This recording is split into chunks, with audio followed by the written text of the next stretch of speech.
Annyeonghaseyo. Welcome to Afternoona Delight. We're Leah, Megan, and Amy, three American romance novelists discussing all things K-romance from a writer's lens. We fangirl over our favorite actors and actresses, talk up our trope addictions, and nerd out on K-drama deep dives.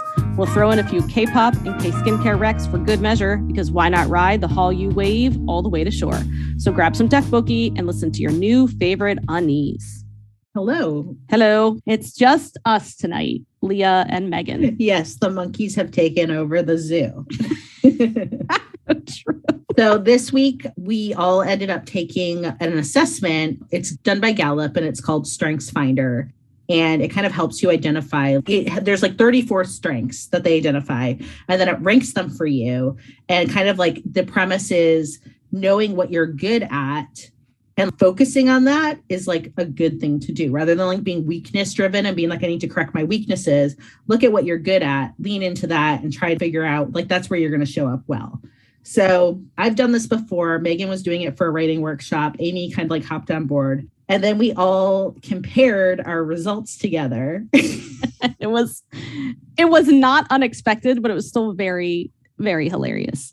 Yeah. So anything that had to do with organizing, logic, being driven by tasks and motivated by productivity and doing was Amy. Is anyone surprised? And Megan and I had none. We had no strengths in that area. None.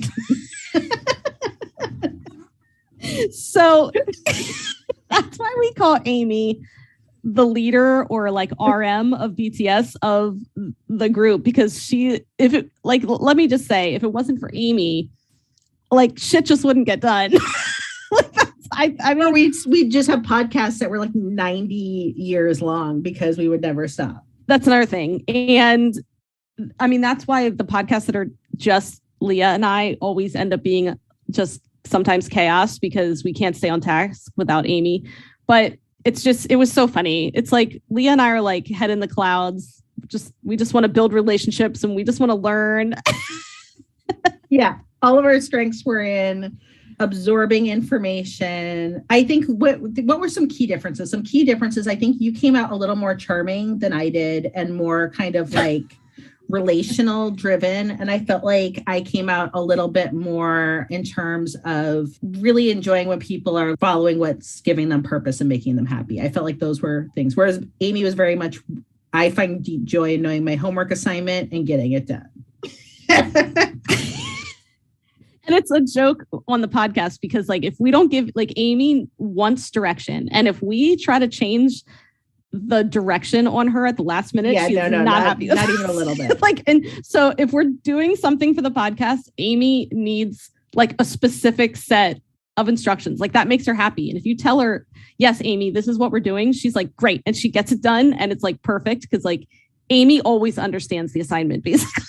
And Leah, what was really funny is her work. So my worst skill was discipline. Right. No, being deliberative and discipline were my two worst. Mm-hmm. And her lowest was ideation, which I was really high in. And she was like, does this mean I have no ideas? So like, I went back to like reflect on what it says. And essentially it was like, no, you're kind of just driven by a more abstract thought. And it's often common for you to communicate ideas in a way where some people have a hard time, because you can start a conversation like midstream, you can start a conversation and folks aren't grounded to what you're saying. I'm like, oh yeah, like that's my husband's, like, that's the song of his people is what it is that. And Amy was like, oh, because I never know what you're talking about. Well, I do notice in the podcast, sometimes you and I like have a thought, but we don't give background on that thought first. So it just kind of comes out of left field. Amy's like, okay, guys, let's back it up. You're saying this because of this. And she's the one who like makes it make sense for you. So sometimes you don't see that or you don't see what we do behind the scenes because we've edited it. But a lot of times it's Amy having to be like, hold on, guys, give some background. So it was really, really funny. So we're going to try and be on task this podcast. I've got a timer going. Right. And Megan and I are going to try to be responsible adults. Right. So we're talking about My Name. And for the record, we were giving Amy some more details about it. And she was like, no, absolutely not. So this was not a drama. So the reason Amy's not here tonight is because the drama that we're talking about tonight has a lot of violence. Yeah. And so for some folks, that's just not going to be it for them. Amy is someone who does not like to watch a lot of violence. Yeah. It's just not her bag. She probably would not enjoy this. Leah and I did enjoy it, but I honestly flat out don't even think Amy would enjoy it. So there's no way we're going to make her watch it. Right. And if you do not enjoy violence, you don't have to watch it, but you can listen to us talk about it because it is an interesting drama to discuss. So let's get into it. Correct. Okay. So a determined heroine with plot armor, a too hot for his own good gangster, a too good for his own good police detective, and a baddie who turns even badder all make up the cast of My Name, a 2020 Netflix drama that's bloodier than a zombie apocalypse. Ji-woo, played by So-hee, witnesses the murder of her father and dedicates her entire life to getting revenge, from aligning with her father's gangster boss to posing as a police detective. This drama had a hard-driving, relentless external plot, but didn't sacrifice characterization for the main lead as well as a few side characters.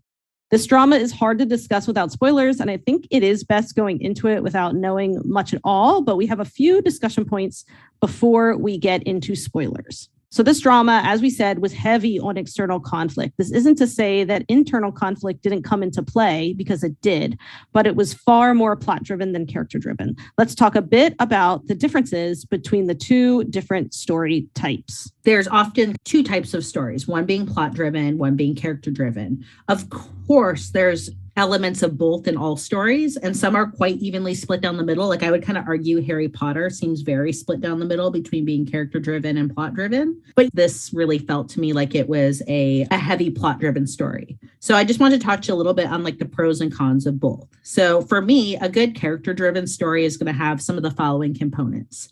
There's going to be some pretty compelling backstory that's quite developed. So these folks, these characters are going to feel like real people. There's going to be conflict in the story, but it's usually the kind of conflict that results in personal transformations that are gained through inner struggles. I feel like there's quite clear points of view. Like since your characters, like so much is hinging on the characters, they really need to stay in kind of like their wheelhouse of the character and don't really tend to go out of character unless there's a really good reason for why like they're behaving out of character. And talking about cons, like, look, these character-driven stories can be more of a quiet story.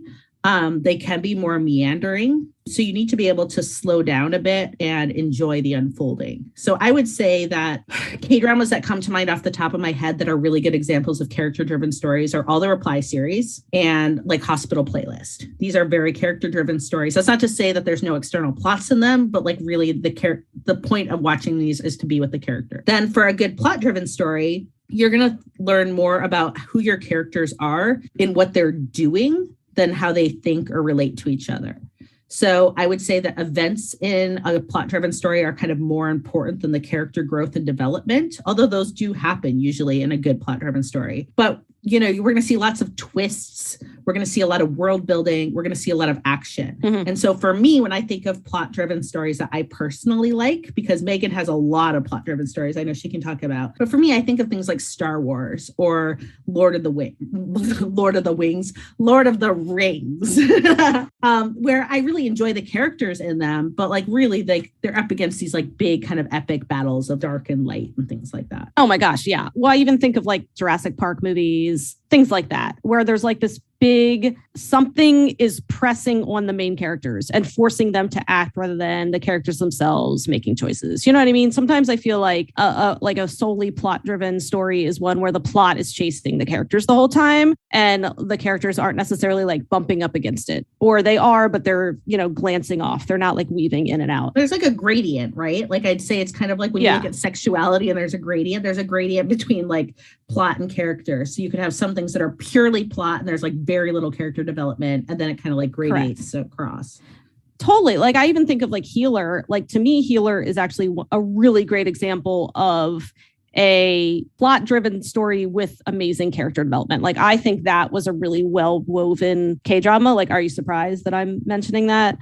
I will say your point of view fact is interesting, because I do think sometimes that can distinguish between a plot-driven or a character-driven. Like when you're watching a scene, do you feel like you're watching it through a character's eyes, or do you just feel like you're watching kind of a group interacting? And I think that that's, we just talked about The Silent Sea last week. Spoiler, I would consider that to be very plot driven because I think there are many points where things are happening and it's just characters running around and you don't really know whose point of view you're seeing a scene from. So whereas I think if you're watching the Harry Potter movies, I do think you're really clear, or reading the books, but I do think it's very clear how you're seeing a scene from a very specific character's point of view. Does that make sense what I'm saying? Yeah, to me it does. And I feel like also when I think of the character arcs, like something like Hospital Playlist, we watch 2 seasons of, let's say a doctor who may not want to relate much to people, who by the end of it is open to like riding an elevator with folks and smiling, which seems like very small. If I was like, that's the story, people are going to be like, oh my gosh. Yeah. But there's a lot of like heart and depth that comes with those kind of character growth things. Yeah. When I think of other books that are more plot driven than character driven, things that come to mind for me in terms of books would be Ready Player One or Gone Girl. But again, this doesn't mean that it's all one or the other. Like a very good, I think when something's good, it has both, but it definitely tends to lean a little bit more to one or the other side.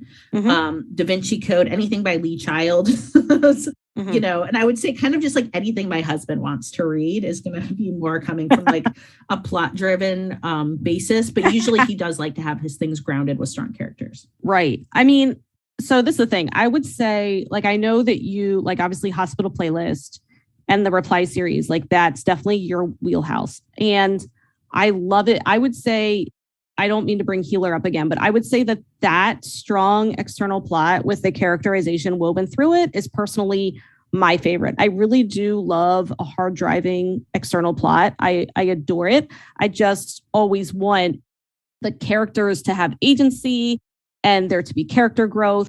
And it's hard. Like that's hard to write. It is. And when you can hit that perfect blend of both, I think you get something like Crash Landing on You, which has both. And I think that's really when like you can bring everyone to the table and everyone's happy and you have a hit. I completely agree with that. Like I would say Lawless Lawyer for me was way more plot driven. I'm not saying I didn't enjoy it, but I would say like the character growth in that was a little bit more minimal. I mean, we can argue with that, but compared to some other K-dramas I've seen. Oh no, 100%. Yeah. Well, not you argue. I know you wouldn't. I'm just saying some people might think, but so yeah, I would say something like that would be not. I just always want there to be character growth, but I'm never going to turn down kind of like a high stakes premise and that would be obviously a heavy external plot, really fucking with the characters. That's my favorite. Whereas if someone comes to me with like, there's a lot of angst, there might be like love triangles and like, that's going to be what gets me. And so I guess, that's the next question is like, what are we more attracted to, plot or character driven stories? For me, I feel like I really can appreciate a plot driven drama or a story. And, but for those of you like out listening to this, I don't think you're that surprised by the fact that I tend to naturally gravitate towards character driven stories. I think we referenced like the Strengths Quest, assessments that we're taking. What comes out really clearly, even on that on paper, is like, I am curious about people. I like to know what makes them tick. I think it's interesting. For those of you who haven't maybe listened to us much before or at all, I'd say I'm the one out of the podcast hosts here in the group who is most likely to get the Uber driver's life story on the way to the airport, which I've done dozens of times. And I enjoy inner conflict. I enjoy angst. But just like how a good plot-driven story doesn't abandon all character, or if it does, it kind of sucks, a good character-driven story has enough in the plot to propel me forward. And that's why, I just wanted to throw in that I was 100% fine with all the surgeries and hospital playlists. Because I felt like that is where we got some external, plots in the story. Megan wasn't a fan of all the surgeries. I love it. So whose performance in this drama left a lasting impression on you? Look, when it comes to My Name, I give a slow clap on this whole cast. This is a short drama that leans heavy on violent action and adrenaline. And last week, we talked a bit about The Silent Sea. And no big spoiler, but I felt like that was a drama that forgot characterization. And here I want to present an antidote, which is for the short time we were with this cast, they all left a lasting impression on me. And I feel like really brought their like A+ game. So So-hee, for me, was like the $1 million baby for the 21st century, who happily doesn't have to, end the drama eating her own tongue. Ahn Bo-hyun could literally read me the phone book at this point, and I'd be happy. I felt like Park Hee-soon was super compelling as the gangster overlord, who is very hard to pin down. And I want to give a shout out to Yoo Kyung-ho, who is the dad, and he gets almost no screen time, but he crushes it to the point that I genuinely mourned his loss. Oh my gosh, you're so right. I mourned him. I wanted to cry for him. Just his very short performance. That's not a spoiler. You absolutely know that her dad dies and she wants to avenge his murder. We said that in the beginning, but you're right. I loved him. As for me, so I loved everyone. Han So-hee was really incredible. I mean, I completely believed her performance. I would say, look, I'm always going to show up for Ahn Bo-hyun. Okay, so he performed how I thought he would, and I adored him. I would say who surprised me was Chang Ryul, and he played Do Ganje, who we'll get a little bit more into him, but he slayed his performance. Just everything about it. From the start of the drama to the end, I thought he was freaking great. And I wrote this question and I'm really excited about it. If anyone has heard our Lawless Lawyer podcast, you'll get this one a little bit too. So who would win in a fight? Choi Moon-jin from My Name or Ahn Bo-hyun from Lawless Lawyer? Props to this question because I really had to think about it. I know. And here's where I landed. I think that Choi Moon-jin has like the fighting chops and he's a bit younger. And so I'm going to say that in a fight, it's going to seem like he's going to take the cake and that Ahn Bo-hyun is going to be there bloody, chest heaving, looking like he's going down. But then he's going to do something totally effing crazy, like bite off Choi Moon-jin's ear and then disembowel him as he screams. So I'm going to hand the villain fight trophy back to my Lawless Lawyer babe, Ahn Bo-hyun. That is beautiful. So that was actually, I was going to say, look, I mean, Choi Moon-jin is dirty. He's a dirty gangster, but no one is as dirty as Ahn Bo-hyun. He's going to shove his toe sock into Choi Moon-jin's mouth. Exactly. Like, no one fully believed that Ahn Bo-hyun would win. And you're right. He would do it in a bloody, horrible way. Oh, and the way you wrote that, I mean, that's fitting for My Name because this drama is bloody. Like that's bloody. Before we get to the next question, I just got to say, I mean, the main character, Han So-hee, plays. She is bloody like 95% of the drama. Buckets of blood at all times. Okay, and so Leah wrote this, but it makes sense. Which bad daddy does Leah want to take behind the shed? No, which bad daddy do I want to take me behind the shed? Oh, which bad daddy does Leah want to take her behind the shed? This is the question I gave myself. I know, I love it. I love it. And it was a question that honestly kept me up last night. So look. Oh God, I feel like I give away a lot of my like inner psyche to a lot of folks who don't know me and might judge me, but that's okay. No one's going to judge you for the Ahn Bo-hyun and Choi Moon-jin. So look, both of these options, Choi Moon-jin or Ahn Bo-hyun as like bad daddies is pretty spectacular. So I think it really, what it depends on is how much I want to hate myself the next day. So I feel like Choi Moon-jin feels like, okay, he is murdery and a baddie, but he is debonair. 100%. And so most of the time, I'd say if you're going to get debauched by a villain, like that's going to be the choice, right? He's going to smell like good cologne. But sometimes you just need a bad daddy. And that's where Ahn Bo-hyun, with his doomy voice, gold chains, and toe socks, is there to scratch the itch. Is amazing. I mean, I love that you called Choi Moo-jin debonair. It's so true. He really is. He had like a class act about him, like for a gangster, whereas Ahn Bo-hyun is just straight up like born in a fish market gangster. You know what I mean? Yeah. And I feel like Choi Moo-jin would be like going to Vegas and being in the high roller suites and sipping champagne, and Ahn Bo-hyun is going to be like at the quarter slots, just like slapping your ass. Yeah. No, he's going to be at like the brothel. He's going to be at like the brothel sipping whiskey, being like, sit on my lap, little girl. And I would love it. Can you imagine if Amy was here right now? No, I can't. So I'm really... The Ahn Bo-hyun voice, if I could bottle it, I'd probably just like get pregnant. Right? It's insane. It's insane. Like we've talked about Lawless Lawyer a lot on this podcast. Which I don't even like Lawless I know you Lawyer. didn't. I did. You didn't even really like it, but I will always tell everyone, watch Lawless Lawyer just for the villain. Like Ahn Bo-hyun's amazing. Oh man. Okay, well, let's get to our favorite segment of the podcast. And this week, it's Leah with a K-pop rec of the week. And apparently this is pervert hour because I asked specifically to do a K-pop rec of the week.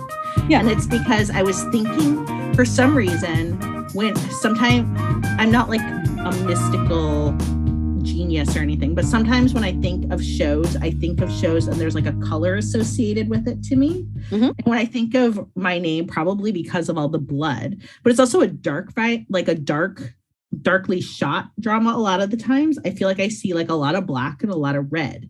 100%. Visually, it reminds me a little bit of my K-pop rec of the week, which is Red Lights by Stray Kids, specifically Bang Chan, the leader of Stray Kids, and then Hyunjin. And this is a great song. It's really sexy. I feel like it really could have been like on the OST to My Name, honestly.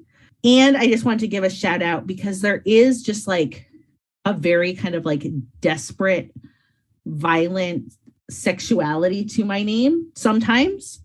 And I feel like there is the same energy that shows up in the music video to this, which is a music video that when I first watched it, I was so delighted to see it because it's essentially just like kink fetish extraordinaire. But like, we're still in this like bizarro K-pop world where folks aren't meant to date publicly and like everything needs to feel like slightly virginal. Yet we go to the video and we're doing lots of these two guys in chains, chained together, choke holding each other, highly queerly erotically charged. Yes.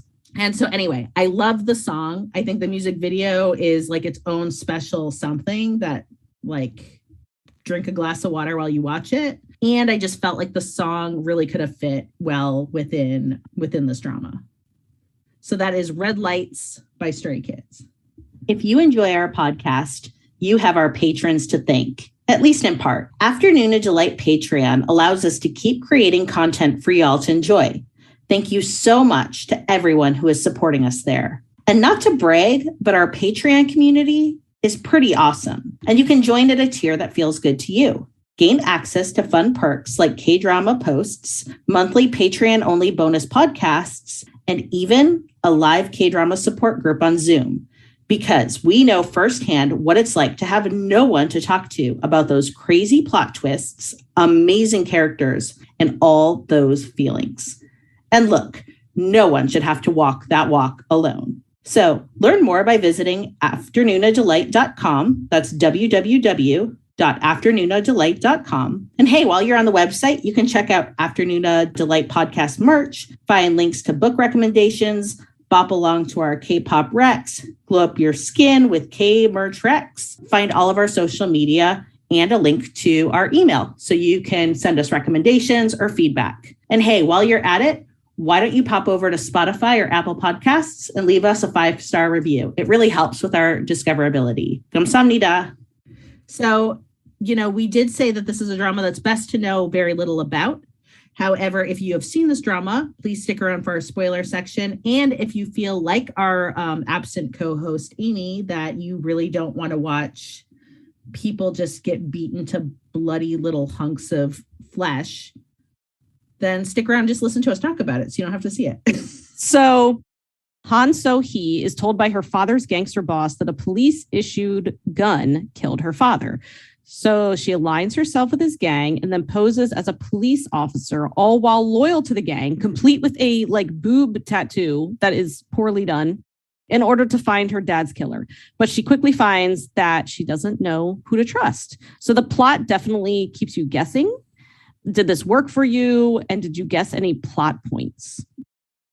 So I think Megan put that in just so that she could brag she did. Yeah. I did not. Apparently I will say I am not great. I am not the one who's going to sit at the movie theater and spoil stuff. I guess I just don't guess plot points very much. So I didn't guess this. I just wanted to say before you kind of get into your humble bragging about how you guessed some of this, is that we say earlier that she sees her father get murdered, and she does, but she's seeing it through an eye hole in her door. Mm-hmm.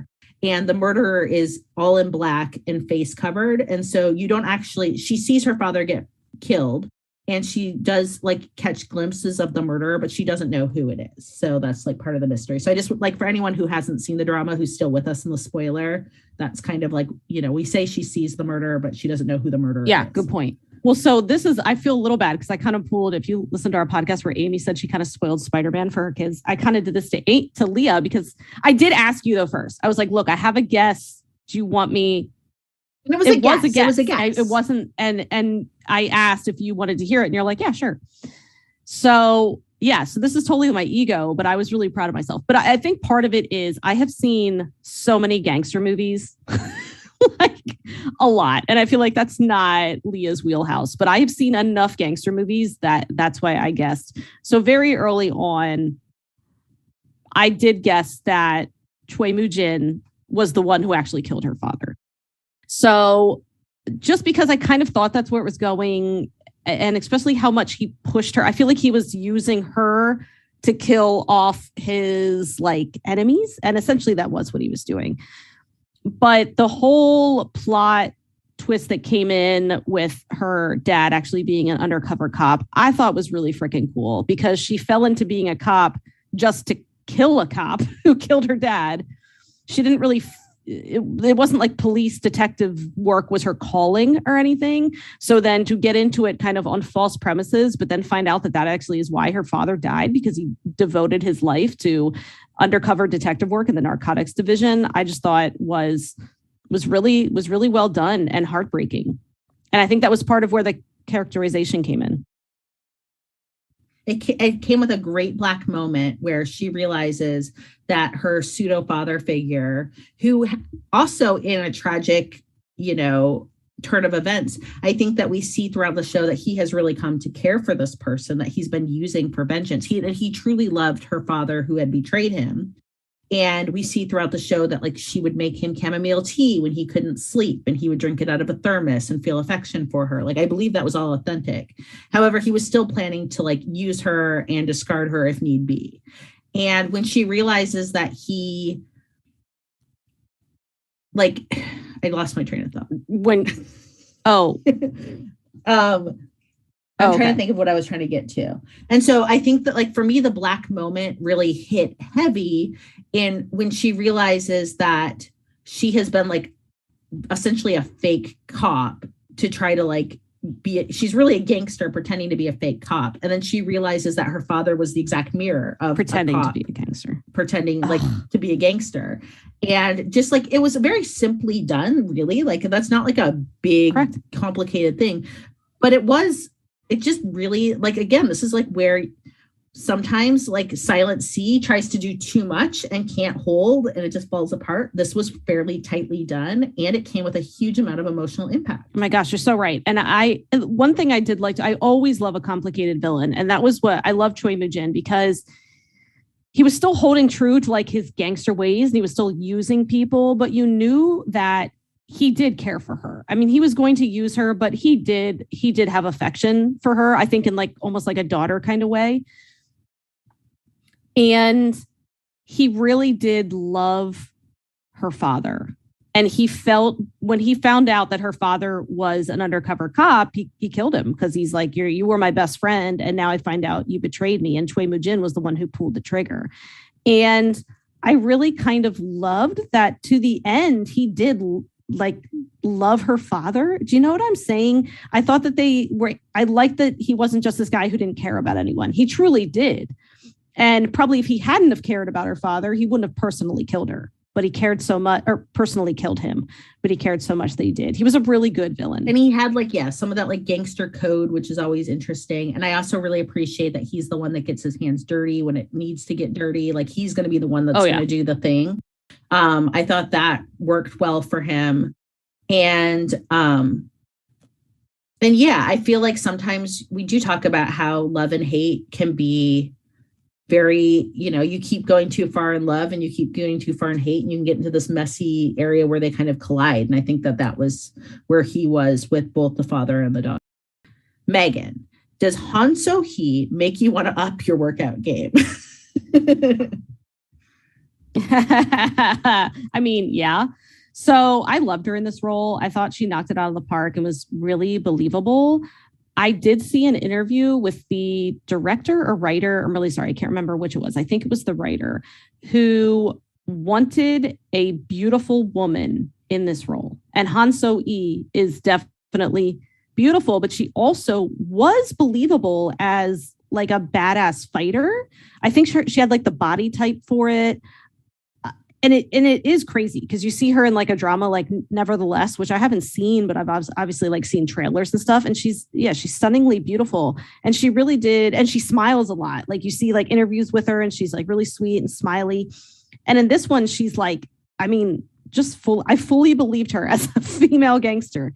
I will, as I do want to say, as Leah would say, I want to give a wag of the finger to her plot armor because holy crap. Like maybe define what plot armor is. Okay, so plot armor is basically like the character survives things that are just unsurvivable. Like Wile E. Coyote. Over and over again. Yeah, like just exactly. Like Wile E. Coyote. Like the plot just keeps saving her. She's got armor against the plot. Well, I guess you could say. But I mean, and like I said, I love good plot armor. I watch the Die Hard movies. Like, trust me, Bruce Willis should not have survived like anything. And Jason Bourne, same thing. But this was almost more ludicrous because it was there at one point she's training. She's in like gangster training. There's they're cage fighting. Yeah, they're basically cage fighting. And these men are huge, jacked, and they're trained. So they've been training longer than her because they've been there for a long time. Okay. And she can't. She's the newbie.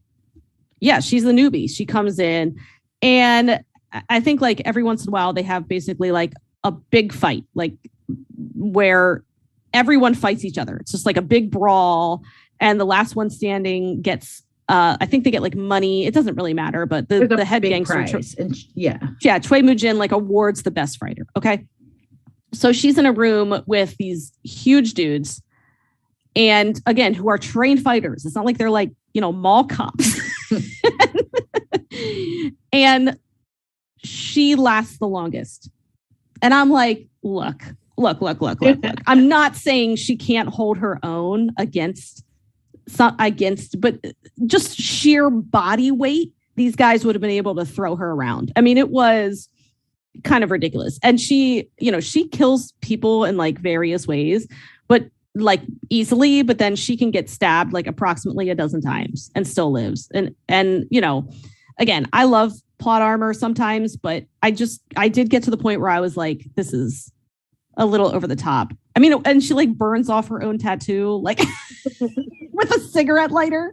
I have to admit that was a really cool scene. That was cool. I believe that more than, I mean, the last fighter standing was definitely, but this is where, sometimes I feel like maybe I show up in these like review spaces acting like that wouldn't really happen. And I don't care. I'm fine with stuff that doesn't really happen sometimes because it was enjoyable. It's true. And it led to a scene that I think is a real trigger for some people. It wasn't for me, but I felt like it was very brutal in a way that the rest of the drama didn't quite hit me because it came from like that sexual violence place. I hate sexual violence. I hate watching it. I But yes, feel like it was agreed. important I feel like it wasn't just done to be done. I felt like there was reasons behind it. But what happens is when she wins the cage fight wars, cage fighting wars. One of the villains, and like gets some henchmen, and they drug her, and then they're going to basically rape her to feel good about themselves again. And she comes to very woozy, like as they're preparing to like attack her, and she fights them off. But I appreciated the details in this fight. Essentially how she fights them is she loved her dad. And she has her dad's ashes, and the urn of ashes in her room breaks in this fight where she's, fighting off these men. And she ends up grabbing a shard of her father's urn, like a porcelain shard, and then slashes the nutsack of one of her would-be attackers.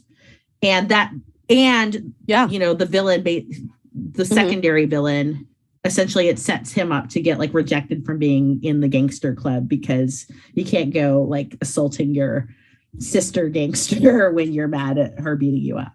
So there was reasoning.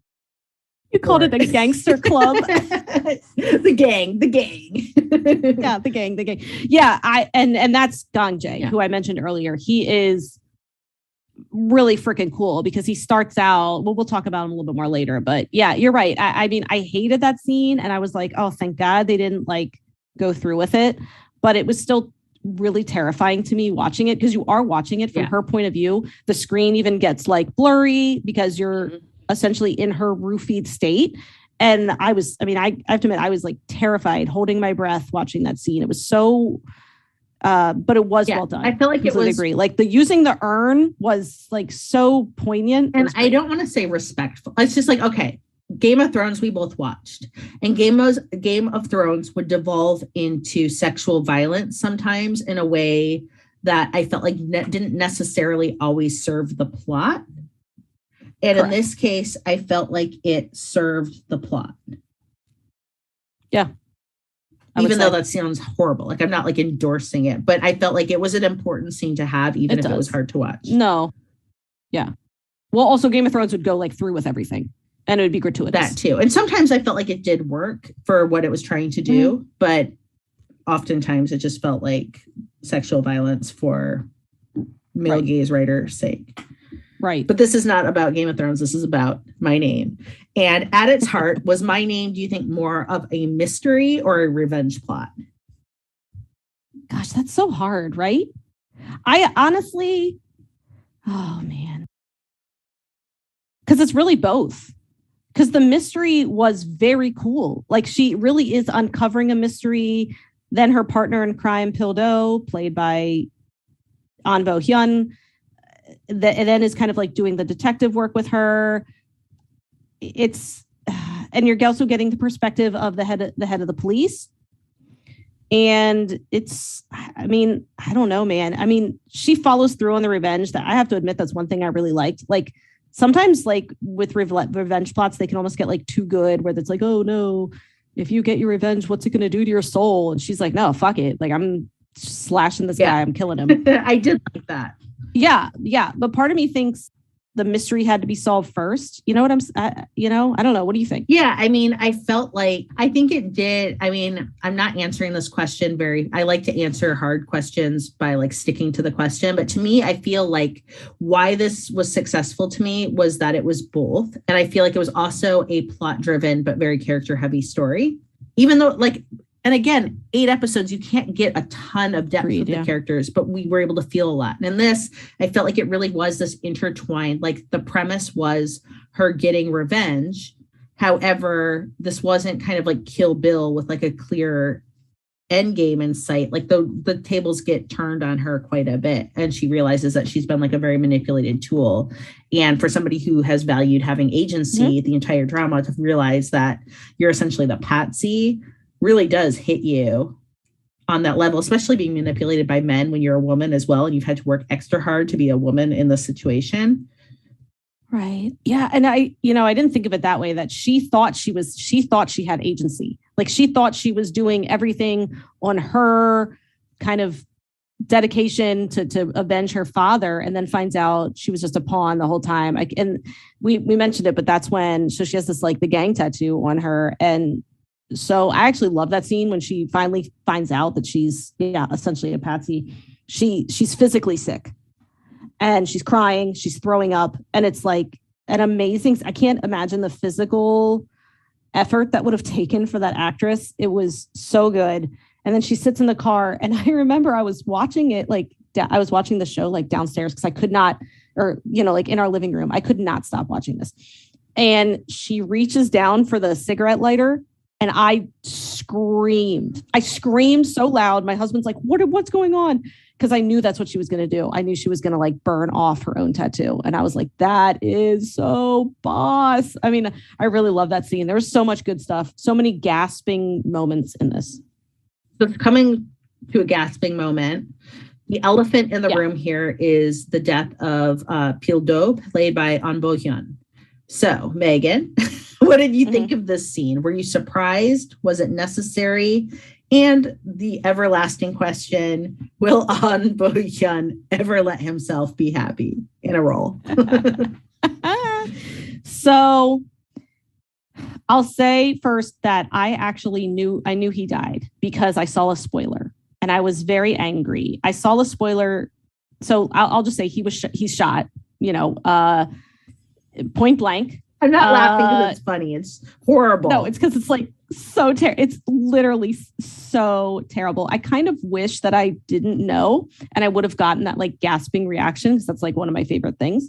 But I mean, he's in a car with Han So-hee Han So-hee, and the baddie Choi Moo-jin pulls up and he points the gun, and we all think, oh, he's going to shoot her, but instead he turns the gun on Pil-do, shoots him right in the forehead, point blank. He falls over, dies instantly in her lap. And the spoiler, I literally just seen a picture with like a bullet in his forehead. Oh, that was, so I was wondering how you saw this. That's how I saw it. It was just a picture. And I was like, are you freaking kidding me? But it was a baller gangster move in terms of like, again, we go back to that like gangster code. And he really wanted her to come, the villain, at this point, he's like, I want you to come to me. And it was time for that final showdown. And he knew he needed a catalyst, and he chose. Right. Oh, poor Pil-do. Too good for his own. I mean, Pil-do is so good. He's just a good dude. He's a good police detective. He's just a good man, and the poor guy gets shot in the head. I will say, though, I was still shocked. Even though I saw that picture, when the scene happened, I still gasped out loud, and I was like, you gotta be kidding me. Even though we never saw his parents, I felt really sad for his parents because his sister was murdered too. I know. And that was what drove him to be a cop, was that his sister was murdered. So he wanted to become like on the side of law enforcement. Then he just gets murdered. And I was like, but that's how much the characters meant that you gave a shit about his parents who you never met. Like, that is how well, you know what I mean? Because I did the same thing. I was like, oh my God, his poor parents, because his sister died. And oh my God, I thought the same thing. I will say it is kind of interesting because there are a million movies where the woman is hurt in order to antagonize a man. So the fact that the roles were reversed in this one, I would say, was kind of interesting. But I mean, I'll never rejoice on Bo-hyun getting never gonna rejoice. But at the same time, I would say from like a story structure standpoint, I feel like we had some super strong Black moment and the all hope is lost kind of like all coming together when she's finding out that like she's been the patsy. Then there's this very brief romantic interlude that we're going to touch on in a couple of minutes with Pil-do. And then just at that like little bit, then we just like take it all the way dark. Yeah, no, it's so true. You're right. You get all hope is lost and the Black moment all at once, because at that point, so the only one who kind of believed her at that point, well, she was on the run. Okay. At that point, she was on the run, and the police were like, "Oh my God, she's a traitor. We all have to." And the gangsters know she's a traitor. Like everyone's the gangsters know. Everyone's after her. She has no allies except for Pil-do, and he's like, "I believe you." And he basically says, like, you have me. And for her, that was really significant because she never had her dad. And even her dad, all, she never even really, like, you know, her dad had been having to like kind of give himself up into this gangster role as well. And so yeah. And so it was like the fact that and she really did warm up to him, obviously, and was like, you could tell she was like, oh my God, I finally have someone who understands me, who believes me, and who's on my side. And then he gets shot in the head. So okay, well, actually, yeah, okay, well, let's move forward and say that so where he's shot in the head right after they do it, and they do it in a very raw, sexy way that's hotter than most K-drama. Like, really, like, we get shirts off, her shirts off, his shirts off. We've got some loose sitting up grinding happening, some like side butt kind of, and look, maybe a little it's hot side butt. And for me, I would say hot, but like at that point I was also feeling just fairly shitty about the whole thing. Like, the whole situation was just real shitty. So hot, and like sad hot. And their lovemaking was sad. Like, they were sad. Yes. That is exactly how I felt. So, you know, I knew he died. So I knew it was coming, but I still don't think that really biased how I felt about this sex scene, because ultimately, like, I felt the way it was directed and acted was with sadness. Like, it wasn't like joyful or sexy. Neither of them were happy. He was thinking about kind of the death of his sister, and I think what the challenges they had ahead of them. And she was realizing that she'd like devoted herself to a lie. So in a way, to me, this more felt about them sort of like soothing themselves with intimacy rather than an actual like romance.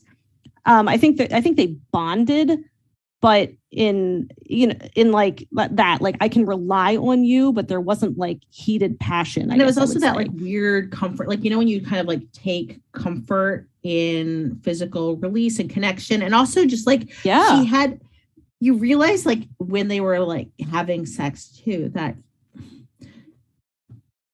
any other time someone's interacted with her body has been incredibly violent. Right.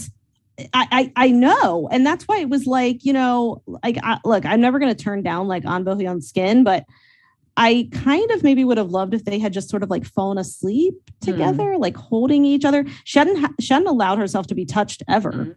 And you're right. And the ways she had been touched were incredibly violent.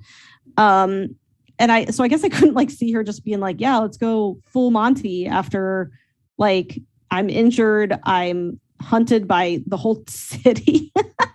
I mean, I don't know. Her world was turned upside down, so maybe this was her way to cope. I wasn't feeling sexy, and I was mostly just really sad for how broken she was. And he kind of was too. This was sort of like healing for them. So, you know, this wasn't like Secretary Kim untying the blouse passion. No, it wasn't fun, sexy, flirty. It was definitely not, which is fine. I thought it was done well. It was hard.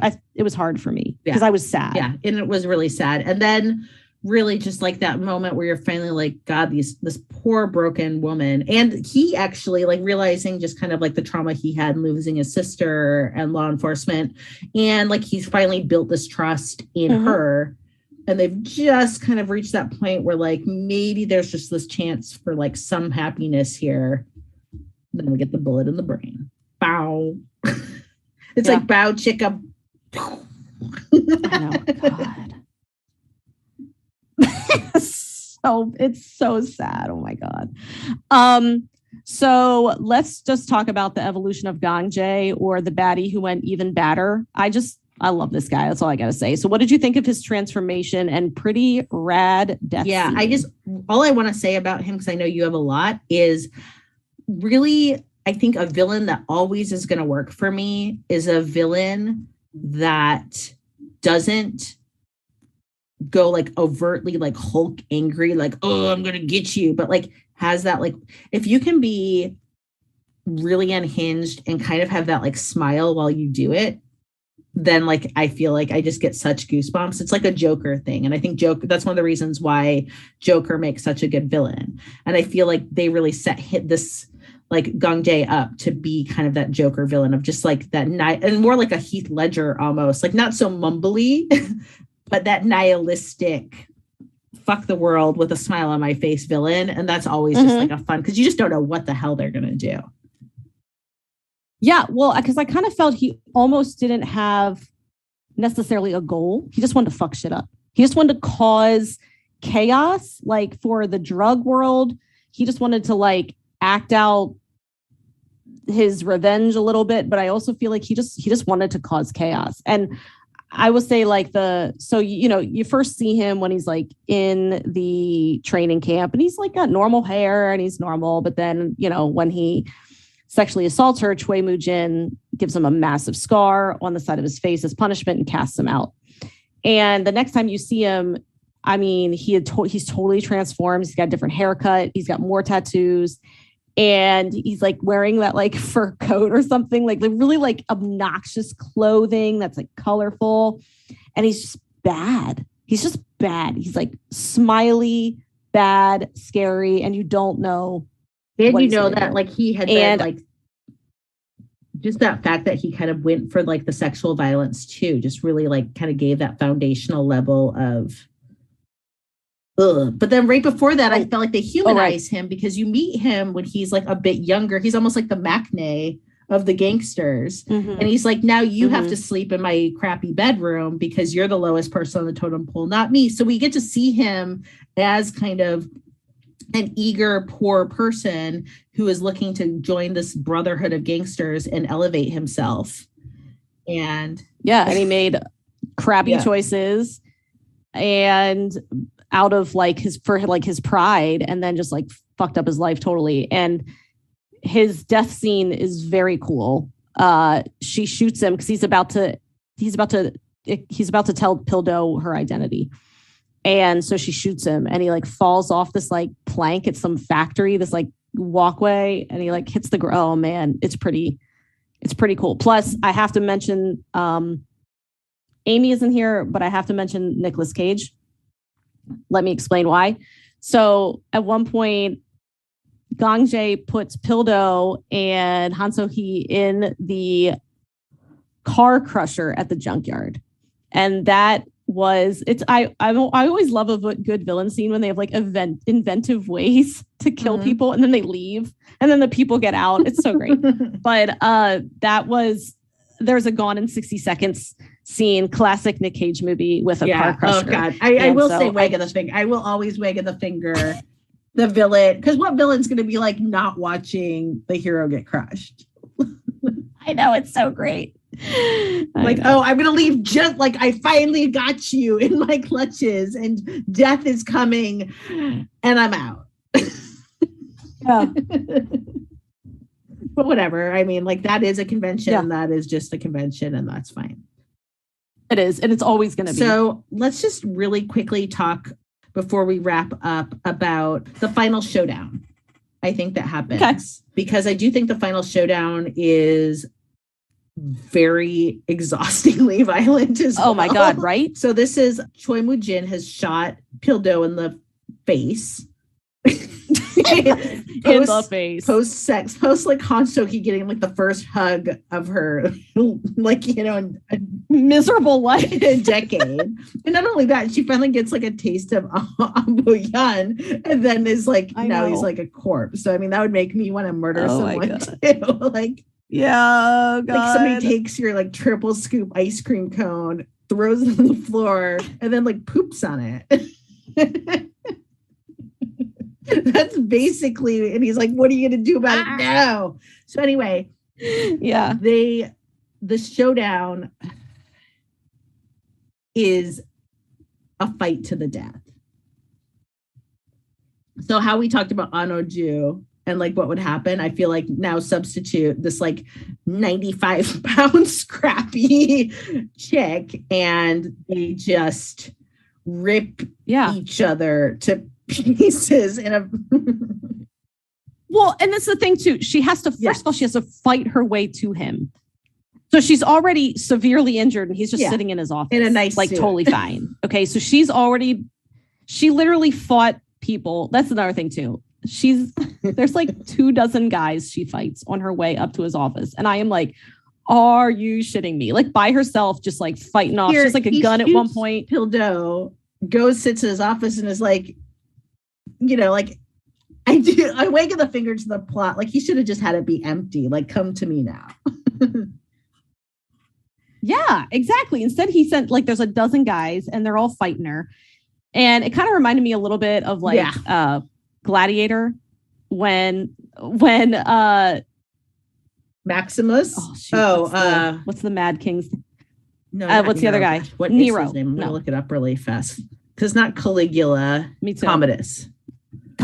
Yeah, it reminds me of Gladiator when Commodus like stabs Maximus and then is like, fight me in the arena. Yes. And it's like Maximus is like dying, like his heart is bleeding out and he still somehow kills pathetic Commodus. But so it kind of reminded me a little bit of that. Like by the time she gets up there, she is messed up. I mean, she's definitely been stabbed. I don't even know. She's messed up. And then she has this like final bloody showdown that lasted a long time. Like I was like, when is this? Who's gonna die? Like someone just killed the other person because the final episode was just fighting. It was. And that's why I was like so much blood. Okay. And so then I will say this. I thought she was gonna die. I fully believe that she was gonna die because she's like stumbling away and they show her like staggering, leaving trails of blood, buckets of blood. And I'm like, she's gonna die. And then the next scene they show her basically like Pildo's grave and her father's grave. And I'm like, how in the world did she survive? Like I just can't. The vibe at the very end gave me slight Cruel Intention vibes with remember with Reese Witherspoon? Yeah. Obviously a different setup, but I felt like she had the glasses and is like kind of like, I don't know, like the sunglasses. It just felt kind of like the same thing. Like her lover's dead. She got revenge. It felt like it kind of was slightly not even upbeat. I don't know. I don't really know emotionally how I was meant to feel at the end of this. I'm not sure either. That's a good, I don't know either. Cause part of me was like, what's she going to do now? Yeah. Like her life is like, she should just leave the country. Like, what is she going to do? What does one do when they're a disgraced police officer, former gangster with not a single friend in the world who has only hugged one person ever and it was boning Ahn Bo-hyun. Which nothing's going to be great after that. like go find the island Healer had. Like, I hope she can beat Healer in a fictional universe. And he's like, look, I had this island, but my life's going well. You go to my island. Right. I mean, my thought would be she definitely leaves the country. Like I can't imagine her like living peacefully in like South Korea. So she leaves the country. Maybe she just like goes to like Switzerland or like, I don't know, somewhere in Scandinavia. I don't know why. I feel like a lake. Yeah. And like does something super like I'm talking something where she doesn't even interact with people. Like she's like a dishwasher. I bet she would be happy. Just something where she can just like quietly do her work, live in like an apartment and just like live out her days with her father's urn and maybe Pildo's urn. I don't know. No, she's a better like I would have said go to Sweden, be a dishwasher and live with your urns. I think that's terrible. That's so terrible. I don't know. What do you think she's gonna do? Know. It's bad. I know. I agree with you. I didn't know how I was supposed to feel, but I really enjoyed the ride. Like, I mean, it was, again, I couldn't stop watching it. I binged it hard. And even, I will say some of the fight scenes lasted a really long time. It was like one of those where I was like, oh my God, someone just die already because this is a lot of blood. So what was their blood budget? There you have it. Yeah. I'll say thanks. I'm glad I watched this. I would say it wasn't like a show I was going to seek out, and I'm happy that I saw it. And I feel like, it's definitely stayed with me. So absolutely. And, all I can say is I hope next time Ahn Bo-hyun is happy and gets a happily ever after. I know I've said that in like every podcast this year already, but, just wishing for it. Be happy and not shot in the So head, what are we watching? Please. I'm watching Happiness, finally. Yay! Yeah, we are going to cover Happiness. Leah, Amy and I already watched it, and it's up on the deck for Leah. And I'm still watching Reply 1988. I am sorry, but it is a long one, but I'm really enjoying it, and I'm excited to talk about it, especially because it's Leah's favorite. I already have a scene that I was obsessed with, and immediately messaged Leah, and she was so happy that like I also was fixated on that scene, which we'll talk about. I'm so happy that coming up we get to do Reply 1988 and Mr. Sunshine. It makes my heart full of sunshine. Yay. I can't wait for Mr. Sunshine as well. So next week we'll be back with Amy. Yes. We'll be back with our leader.